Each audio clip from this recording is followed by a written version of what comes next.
Secretary, last week, guest namin yung DTI, hindi daw tataas yung presyo ng bigas. Kaso nung bumili ako, tumaas eh. Well, sa ngayon ay dahil sa fuel price, talagang tataas ng konti yung presyo ng bigas. Minimum nga sa freight alone is 2 pesos, ano? It can go higher. But in general, meron pa naman tayong bigas na available na hindi tumaas, no? Meron pa rin tayong 45, may 48 pa rin sa merkado. At meron din mga varieties talaga, lalo yung premium na tumaas din talaga. Pero Secretary, there's another factor that a lot of people don't factor in. It's ammonia-based fertilizers, which require the use of natural gas to produce. And I think, if I understand correctly, our fertilizer use is mga 60% more or less ammonia-based. And the natural gas prices have also gone up by 30+% already. So I'm wondering kung ano epekto nun, the Iran war, the disruption in ammonia, in natural gas prices and supply, doon sa ating fertilizer prices. Baka hindi immediate. And moving forward, magtatanim pa eh. And moving forward to the rice na hina-harvest natin yon ngayon, kasagsagan ng harvest ngayon, luckily, yan yung ginamitan ng mas mura pang fertilizer. So, ang effect ng fertilizer na tataas from 1,600, ngayon nakita namin meron ng 2,000 pesos per bag. At baka umakit pa ng 2,500 yan. Sa September natin mararamdaman yun sa next harvest season. In case hindi bumaba. Okay. Sa US kasi, Secretary, more than 50% na yung tinaas ng fertilizer. Ang problema sa US, kung ngayon planting season, sabi nga ng mga farmers sa US, worst time to have a war in the Gulf states dahil planting season sila ngayon. Sa atin naman, luckily, it's kasagsagan nga ng harvest natin for rice and others, no, sa sugar also. Tapos yung fisheries natin, summer usually maraming huli. So medyo abundant naman ang supply natin as of now. Ano ba gagawin natin Secretary, na... kung sakasakali, may balak ba kayong baguhin yung... Kasi meron din ganung report, no, na may babaguhin kayong mga policy sa rice importation uli. Ano ba yung mga balak? Actually, as of now, I'm actually talking to all the rice importers, no, at saka mga rice industry players as we speak. Yung isang gagawin natin ay nag-submit na kami recommendation for price cap nung imported rice at 50 pesos. Sa dinideliberate na yan sa stakeholders today, tomorrow sa National Price Coordinating Council, no, to be chaired by DTI, parang hopefully ma-aprubahan yon, then that will be sent to the President for final approval and mag-i-issue ng order ng ating Pangulo kung na-aprubahan ko yun. Secretary, may namomonitor na ba kayo ng mga hoarders at saka profiteers na ine-exploit itong crisis na non-crisis? Yes, yung hoarder wala masyado. Wala naman hoarding tingin ko nangyayari, pero yung profiteering for me definitely meron dahil kung ang price cap nga namin nasa 50 pesos lang dapat maximum imported rice ngayon, may nakikita kami 58, 55, may 60 pa. So that's for me profiteering na. That's why I need this to be passed para makontrol at pwede namin hulihin na kung sinong lumabag sa price cap na yan by the Price Act. Secretary, may nabanggit kayong bag fertilizer na pwedeng gamitin in place of all these imports. Can you elaborate kung ano pong pampalit ng fertilizer na pwedeng gamitin dito sa bansa? Ang urea kasi, yung inorganic, that's basically nitrogen yan No, ang kailangan natin na alternative is na biofertilizers na nitrogen fixing or nitrogen based din or nitrogen producing. Meron naman available niyan, tinitignan ng DA ngayon yung current stocks at definitely makakatulong yun na pwede kang magbawas ng urea na tinatawag na inorganic at magdagdag ng biofertilizer. So hindi naman hindi ganun kalaki effect. And of course, meron din tayong mga alternatives like yung mga ipot ng manok, no, na one of the best fertilizers is yung ipot ng manok, na kung magamit yan ng mga farmers natin at makolekta sa mga chicken farms, that helps a lot and it's the best fertilizer actually. Sir, balikan ko lang yung sinabi niyo kanina po, as far as fertilizers are concerned, yung sinabi yung 2,000 per bag to 2,500 per bag, you expect those prices to reflect September pa po. In other words, hindi pa tumataas ang presyo ng fertilizer at this point. Did I get you right? Yung sabihin ko, yung hina-harvest natin na Yes, sir. palay ngayon, Lumang to be converted For to September. rice, Yes, ang sir. basihan ng presyo niyan is 1.5 pa lang eh. Yes, sir. No, 1.5 pa lang. Ngayon kung bibili ngayon ng fertilizer yung magtatanim ngayon, Yun ang mataas ang presyo. 2.5 yun at ang harvest doon sa September pa. So this early, tumasa po rin presyo ng fertilizer, but it will reflect Tumasa. on the local prices of our food in September pa. For rice at least. Yes, sir, Pero for yung mga rice. vegetables natin, yung mga baka mas maagang tumaas. Although yung sa vegetables natin and other high value crops natin ay yung fertilizer use niya is much less than sa bigas. Yung tumaas nga ang agricultural presyo. commodities na imported, yung iba nating commodities, halimbawa chicken, pork, karamihan dyan imported at saka salt, no? And milk. May Yung nakikita sa- na ba tayong movement sa price na impacted by the crisis in the Middle East? Sa chicken actually hindi. Bumaba pa actually ang chicken dahil may overproduction tayo ngayon sa manok.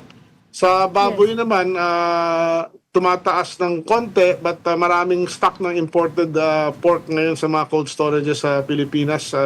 So Yeah. no real issue. So itlog naman, baka tumaas yun based on freight cost lang kasi nga yung mga yung tracking, no? But as far as production cost direct ng itlog, hindi masyado as of the moment.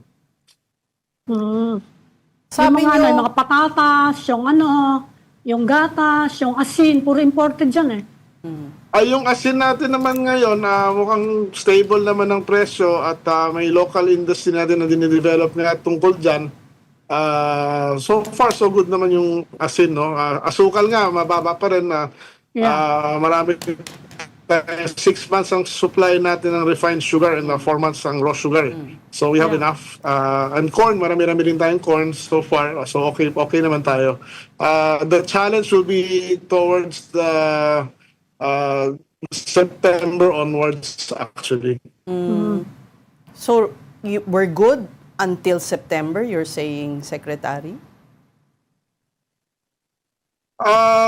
Well, actually we can be good until the end of the year, no? Kasi lahat naman ng assuming mas bumaba ang production, mas bumaba ang ng palay man o livestock o kaya we have another option to import, no? Although ayaw ko talagang mag-import as much as possible, pero kung kinakailangan marami naman tayong sources, no? Hindi naman ang food production naman yun in ASEAN, tsaka lalo na China, India, tuloy-tuloy naman eh.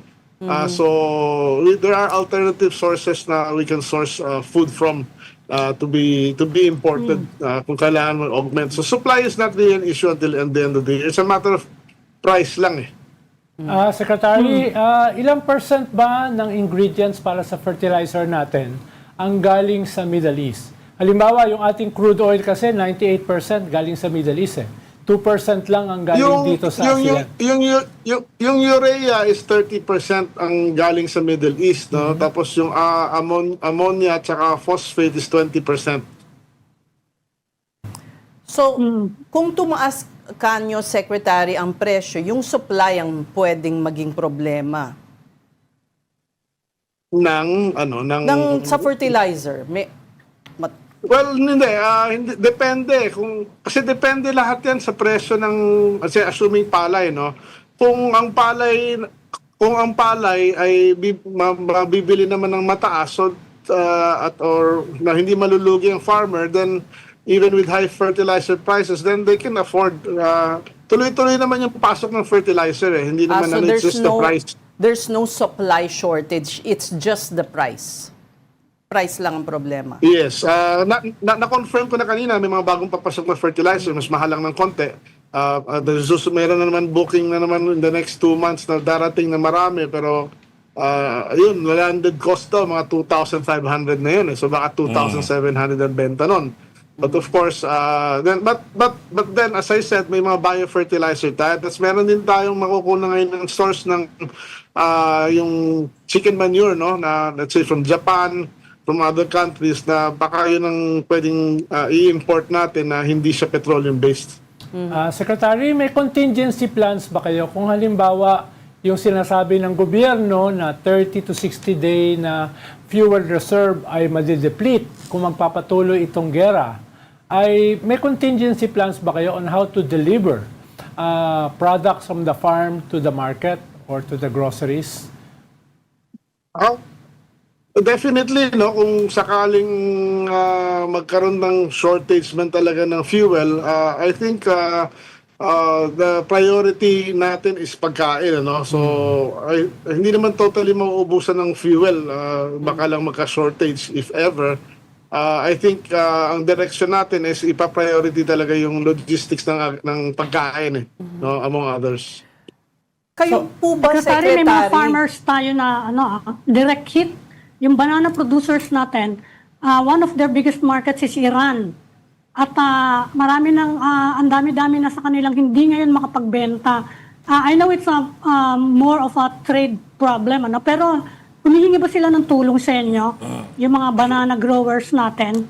Well, kanina may nagtanong sa akin na reporter niyan. Ang sagot ko naman dyan is, while mawala sa atin ng konti isang market natin, hindi naman major market ng Iran, pero kung ano man mawalang volume doon, mayroon naman tayong advantage sa mga malapit nating customer like Japan and Korea na traditional market natin.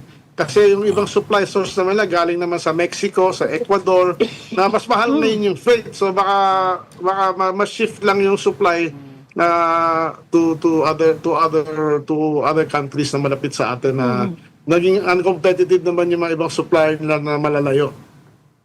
Secretary, I wanted to ask kung kayo ba'y bahagi nung crisis committee Task force. o task force na binubuo ni Presidente For the non-crisis. for the non-crisis. What What do you say before you answer? Are we in a crisis or not? As far as agriculture is concerned, sa ngayon, we have enough stocks, at a reasonable price. If ever magkaka-crisis tayo in agriculture, in my opinion, towards maybe August, September. In terms of price, price lang, not volume. Affordability ang issue. But as far as supply is concerned, marami tayong supply as of the moment. So wala pa tayo sa crisis as far as agriculture is concerned. Kung kukulangin ng pagkain, wala ho.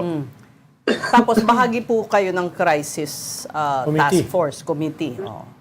I don't know kung sino nag-coin may nabanggit na. But basically, for the last, since pumutok ho yung gera, halos linggo-linggo ho kami nagmi-meeting kasama si ES, kasama si ang DSWD, DOTR, DOE, on how to tackle it. Actually, pinagplano na kami ng ating ES as far as 3 weeks ago to make a game plan na kung anong gagawin natin mga interventions, actions until the end of the year. Yung ayuda or fuel subsidy para sa mga magsasaka at mangingisda, kailan po ibibigay yun? Yung initial fund namin na 150 million from previous years ng fuel subsidy, nire-release na namin since last week yung first 50 million, Then pag na-consume yun, tuloy-tuloy yun.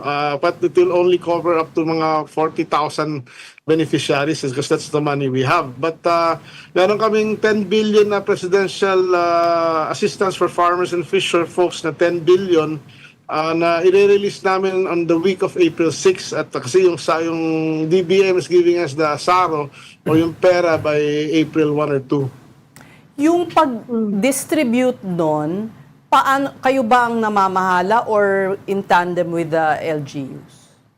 Yung nakalimutan kong banggitin, yung sa 10 billion na yun, that's roughly about 2,325 per beneficiary. Yung beneficiary nun is 2.1 million rice farmers yun, below 2 hectares ang pinagsasakahan. May 399,000 na fisher folk na yung gumagamit ng mga motorized bangka, may mga motor. May 102,000 na sugar farmers and 1.475 million corn farmers naman. So total of 4.172 million beneficiaries yun. So magkano, Secretary, per head yung makukuha? 2,325 pesos per beneficiary. May The butal. RSBSA registered. May butal pong Bakit may butal? 700. Oo. 320. Kasi 1.720 million na yun. Magkakasyahin mo lang ho yung pera, kaya divide lang ho. 325 Secretary. pesos per day o one shot, Secretary? One shot yun sa ngayon, yun ang aming pondo na sa aming GAA, so yun ang gagamitin namin. Although, meron pa kaming, sa rice farmer, meron pa kaming sinusubukan mapondohan na 7 billion sa RCEP fund, but hindi pa namin alam kung kailan namin makukuha yun. And may instruction ho sa amin ng ating Pangulo na maghanap pa kami ng budget within yung mga previous years na hindi pa namin nagamit, saka kung ano pang pwede namin para meron pa kami maibigay after this. Secretary, bago pa tong conflict in the Middle East, may problema na yung sugar industry natin eh. And they were asking for help from you. Ano po yung latest doon ngayon sa problema Well, niya? yung sa sugar industry naman natin, technically they're saying na nag-over-import kami. Yeah. But assuming tama yung kanilang sinasabi, it turned out to be a good thing, no? Dahil ngayon okay ang sugar natin. Yung sinasabi naman nila nalulugi yung farmer, yung inefficient farmer, I would agree na nalulugi. Yeah. Pero yung mga efficient farmers naman, base sa kalkulasyon namin, lumitang kita pero hindi naman nalulugi. Of course, there's tinatawag na opportunity loss na dahil yung presyo last year versus presyo this year, but still, ang importante ay hindi nalulugi yung karamihan ng sugar farmers natin as of the moment. Yun ang aming analysis. Secretary, galing kayo sa fishing industry. Ano yung epekto nitong grabing pagtaas ng presyo ng gasolina sa fishing industry natin? Hindi ba sila tinatamaan ng husto dahil gasolina ang gamit ng ating fishing boats? Ayun, talagang may direct effect ho yung gasolina sa pangingisda, no? Lalo na sa commercial fishing. Doon naman sa mga municipal natin, yun yung mga tatamaan, yung mga motorized. Kaya yung pagbaba ng excise tax, that will help, but I think that only translates to 6 pesos per liter, no? Kung masiro man yan. The other request nga na pag-usapan kanina sa Senado is baka pati yung VAT, may baba. So that's under deliberation. But yes, it will. Ang pinaka-threatened sa sitwasyon na to would be the fishermen actually. So yun ang dun baka may crisis after the season. Ang swerte lang ngayon na kasagsagan din ng harvest, so maraming huli. So kahit mataas yung fuel sa commercial side, malamang hindi sila malugi pero wala rin kita. Kaya kung nag-off-season, yun ang problema. Baka hihinto na lang sila kung hindi bumaba ang fuel price. Secretary, bakit ang tagal naman kasing ibaba pa yung pirmahan ni Presidente yung measure? Nag-aaral na ang lahat. That is beyond my pay grade. Yes, sir, but I'm sure it's being discussed, sir. I'm sure it's being discussed among you guys. Sir. Are you not discussing it in your In the committee, in the crisis committee? Oo nga. Well, yeah, it's pinag-aaralan mabuti. I think it's just a matter of time.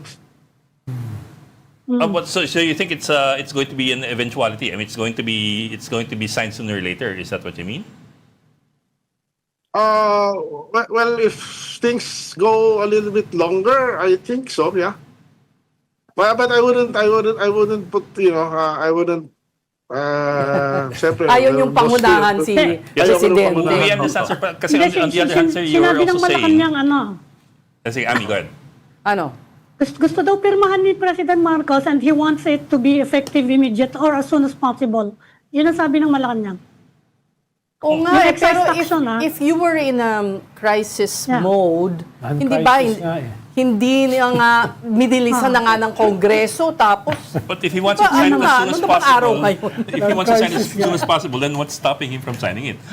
Yeah. Hindi ka agad Hindi, dahil meron na Soto, nagsasabi di ba? na he has minimal, advisors hindi, who minimal know. yung impact. Yeah, he has May nagsasabi advisors. na ang makikinabang For ay the contrarian. upper sections of society. Kaya yeah. siguro isa sa reservation yun ng Presidente. Yes, Hindi sir. pa hindi ka agad na pirmahan ni Tito Soto yung enrolled bill. Kahapon lang pinirmahan, di ba? Pasensya na kayo, Secretary. Ayan, Secretary, going back to pork, is it correct that we are the biggest importer of pork from Brazil and we've now overtaken China? Tama ba yun? I don't know about the figures of Philippines versus China, but yes, Brazil is our number one supplier of pork. I think 52% yata of our imports come from Brazil of pork. Why is that, sir? Why do we have to import pork all the way from halfway around the world? Well, sila pinakamura no na nagbebenta ng Mura. pork sa atin. So I guess business has a way of trying to find the cheapest source, no. But basically ASF po ang nakatama sa atin diyan dahil sa ASF nawalan tayo ng 5 million heads of hog, you know. So we have to by repopulation tayong ginagagawin starting this year to achieve hopefully 1 to 2 million hogs more per year, no, para in 3 or 4 years mapawi natin yung nawala sa atin. Pero kaya ba natin gawin yan sa kamahalan ng ano? How about feeds? May impact rin po sa presyo ng feeds? And the transportation cost. Basically, yung sa corn naman, which is the main ingredient ng feeds natin, stable ang prices as of the moment, except for freight din. Yung freight component ang tumaas. So, kaya pa naman, the freight component pagdating sa overall price ng corn is hindi naman ganun kalaki. But yes, may effect talaga. Hingi tayo sa Congress na mukhang may supply sila ng pork eh. Yung mga joke mo, ha? Secretary, what about sa milk? Hindi Kasi natawa si malaki Secretary pangangailangan natin sa'yo. ng gatas Tito eh. jokes. If we Sorry, want to pakiulit deal lang with ito, no?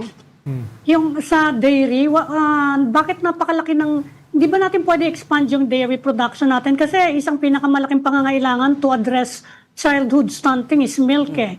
Eh halos 98% tayo or 97% importing, ano? What's holding us back from developing? I understand, kailangan na medyo malamig na weather, kaya lang, pwede rin naman yung may mga breed naman na pwede sa tropical, di ba? Wala tayong yung baka. milk producer. Di ba ng baka? Well, sa ngayon ho, maganda yung plano natin sa dairy. Although it needs a lot of money, no, para maano. Dati kasi wala ko tayo stock farms for imported cows at importing. Ngayon the DA has built already 5 stock farms at yung 3 operational na. So yung pagpasok ko namin dito sa administrasyon na to, almost 1% plus lang ang ating dairy production. Ngayon nasa 3% tayo. Hopefully by end of term namin nasa 5 to 6% na. And if the plan works, tuloy-tuloy na yan. But unfortunately, kulang yung investment ng with a limited budget, that's yun lang magagawa namin as of the moment. I have to But then, interject. Isang mayaman eh. pumasok eh. I have to Tinanong interject. ko yung isang malaking investor, sabi nila, nahihirapan daw sila maghanap ng malaking, you need a lot of land for dairy. Yes. Nahihirapan daw sila na kumuha ng area na pwedeng i-convert na agricultural. It's an agricultural land. Kailangan Nahihirapan daw sila maghanap ng ganon. Kailangan ng isang malaking planta ng dairy with a few thousand cows ng 5,000 hectares in order to be viable. So, yun ang problema. Secretary, Metro Pacific has invested quite an amount in cattle farms. Hindi po ba? Oh, yes. So, how much of the market is that? May makaka-contribute ba yun ng 1% dun sa sinasabi niyong 5 to 6% na pagtaas at the end of the administration? Pwede sila mag-contribute ng 1% or a little bit more. A little So bit more. kung sakali yung amin plus yung kanila, then maybe 6-7% tayo sana. But malaki yung milk requirement ho natin eh. Yeah. Kaya and the problem kasi the population is still growing eh. Yeah. Pero soybean milk, hindi ba yun, that's also high in protein? Pero yung important. soybean Sa is bata, being hindi. plant, hindi natin masyadong tinatanim. We're concentrating on yung corn and yung rice eh. On a macro level, Secretary, based sa pinag-uusapan natin ngayon, on a macro level, tumataas ba ang ating food security or bumababa dahil we have to import our food or most of our food? Sa inyong pagtingin? Well, nung pagpasok ko ho dito sa DA, ang national buffer stock ng rice was only 3 days eh. Ngayon, nasa almost 10 days tayo ngayon. So, then ang rice sufficiency natin overall, hindi kasama yung buffer stock, nung pagpasok ko sa DA, nasa 35 to 48 days lang eh. As of today, the report today is nasa 70 days tayo. So, we're okay. As far as supply is concerned, what about prices, sir? Ano, sir? Ano ulit? Sorry po, sir. As far as supply is concerned, what about the prices? Follow up lang, Secretary. Ang ibig sabihin ng food security, yung ating ability to produce our own food, not just to buy. Are we secure?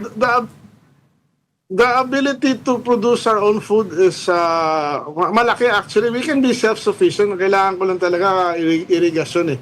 Irrigation systems, deep irrigation. If we have we have so much land na hindi pa irrigated eh. So basta ma-irrigate yan, we can be surplus actually. So when is the target to at least have farmlands be irrigated?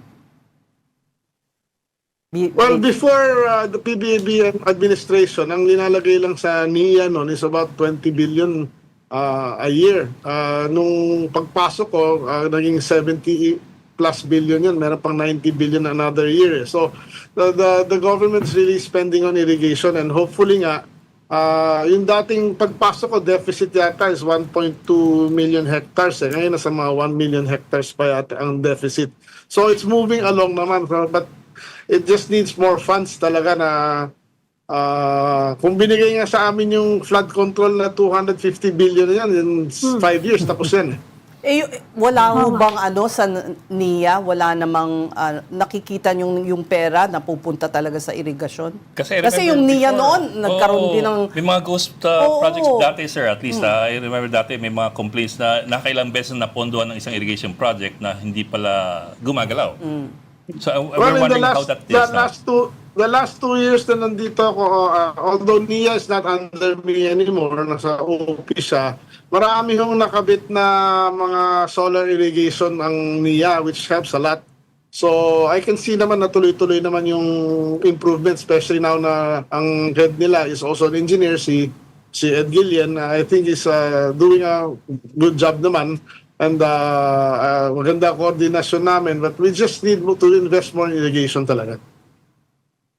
What about yung farm-to-market roads? Nagkaroon din yung controversy in relation to the corruption issue sa budget. Ano na po yung progress dyan ngayon? Dahil tinurnover na sa inyo, di ba? Yes, wala pa sa amin yung pondo ng FMR kasi nga lalo na ngayon na inuna muna yung mga sa pang subsidy ng mga jeep and but pag dumating sa amin yan, we'll implement it to the letter. Of course, luckily naman in the past few years, konti lang na-identify namin na may issue na nawawala. Konting-konti lang, it's a handful lang. Maraming may konting substandard, maraming maikli. So we're trying to fix everything and try to do to fix the problems of the minor issues that we have identified and implement it as soon as possible once we have the funds. So, just to follow up sa question ni Ronald, Secretary, ilang percent ba ng ating food needs ang imported at ilan yung produced locally? Percentage-wise. As far as rice is concerned, sa rice, we're importing 20 to 20 lang. Sa sugar, not as a percentage but quantity, we only need to import 300,000 tons of sugar a year. Or less, or less now dahil nag-increase nga yung sa corn, konti rin lang ang kulang but ang main point dito is if we have irrigation, we don't really need to import. But what about chicken, pork, beef? Chicken is oversupply. Sa ngayon, bumaba nga ang farm oversupply. Itlog naman, may deficit tayo, but marami ako nakikita nagtatayo ng itlogan ngayon. I think 10 million eggs a day ang kulang, sa pork naman, so far so good dahil may importation. But of course, ayaw Yun na natin nga. importation. Gusto Ilang natin, porsyento we're po yun? repopulating. Ilang porsyento pong pork imports?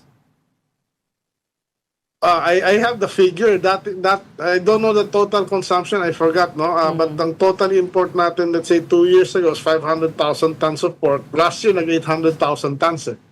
So we still produce most of our needs actually. It's just that ASF lang talaga problema. Sir, copy lang ako kasi I need to go in a bit. A couple of days ago, you filed a case, cyber libel case against Tony Levito Baligod and Zaldico. former Congressman Zaldico.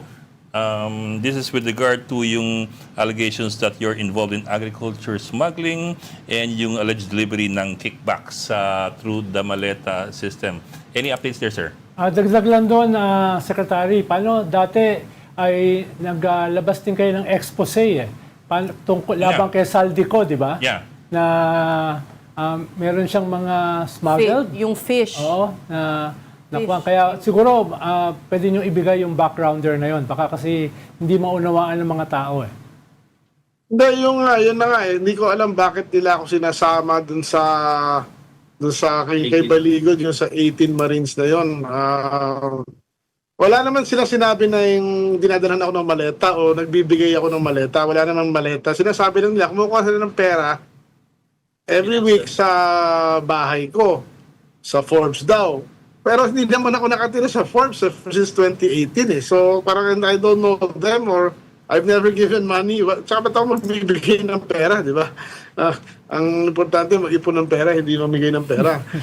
Doon naman kay Zaldico, kasi naglabas siya ng video na sinasabi involved sa agricultural smuggling, pati daw, kung sino-sino daw yung mga involved. Lahat hindi totoo Di ba? Parang it's all fake news. No? Tungkol naman dun sa na encounters ko kay Saldi during that time na sinabi ko rin sa press con na siya ngayon humihingi sa akin ng allocation na 3,000 containers ng galunggong at 200,000 tons ng asukal na refined sugar na Pati dininay asukal? ko. Pati asukal? Yes, ma'am. And hindi ko siya pinagbigyan. 'Di ba? Parang yung sinasabi nila tsaka yung parang it's counter to what I'm doing Kaya tsaka hindi talaga ako papayag Yes, sir. But sir, the crux of, I suppose the crux of your argument is that you have not lived in Forbes Park as far back as 2018. But before that, before the 2018 cutoff, you lived in Forbes Park. Yes, partly for a few years siguro. Oo. There is no possibility, or is there a possibility that they're referring to one of your to an old house of yours? Is that possible? No, there is a specific address of course, ayoko sabihin online nandun naman sa affidavit. There's a specific address, may number tsaka street hindi na ako nakatira doon since 2018 Diba? Tsaka kaya bakit, diba? Parang Pero, connection But the address is correct. At least when you were there, when you were living there, that was your address. Yes. But yes. is it owned still by a member of your family? It's owned by my father. The company of my father. Okay. Yes, without giving any credence yet to their allegations, they could also argue that that you still have links to the house, at least from that point of view. They can argue that, but the point is, it never happened. Everything that they said never happened. Mm. Secretary, meron bang ibang mga politiko na naghingi sa inyo ng ganyang klaseng pabor? Medyo malaki ang hinihingi na yan ni Saldico if yung sinasabi niyo sa story niyo na mga allocations. Meron pa bang ibang mga politiko na naghingi sa inyo similar request? Wala na. Yung ganun, wala. Sa totoo lang, nagulat ako sa laki. Parang wala namang humihingi ng ganun. Pero meron maliliit lang. Yung pabor hingi kung pwedeng baka makasama sila dito, sama doon, mga ganun, baka pwede sila mag-import ng whatever. Pero normally, sabi ko na may sistema dyan, just follow the system. Katulad nung sa isda, yan ang sinabi ko na allocated yan based on performance. Kagaya sa asukal, ang sinabi namin, you have to buy local sugar from the local farmer in order to be qualified to have an allocation, parang ganon. Diba? May sistema eh. So parang yung binabato ko sa sistema yung mga requests. At saka yung katibayan nyo po Bangit yung sugar. ano ba yun? Tinext ba kayo? Paano na nga? Paano po kayo? Paano siya humingi? No, by text. Well, syempre, may phone call then may text basically. Nabanggit niyo yung sugar. Isang suggestion na sugar industry, bawasan daw yung procurement dito sa atin ng mga sugar substitutes. Is that viable? Hindi naman. Ang suggestion even ng is i-tax yung artificial sugars. Yeah, yun na nga. No? So, yun ang pinag-aaralan namin ngayon. So, you are open to that suggestion? Kasi medyo... Yes. We're open to that suggestion but we're calculating, di ba yun?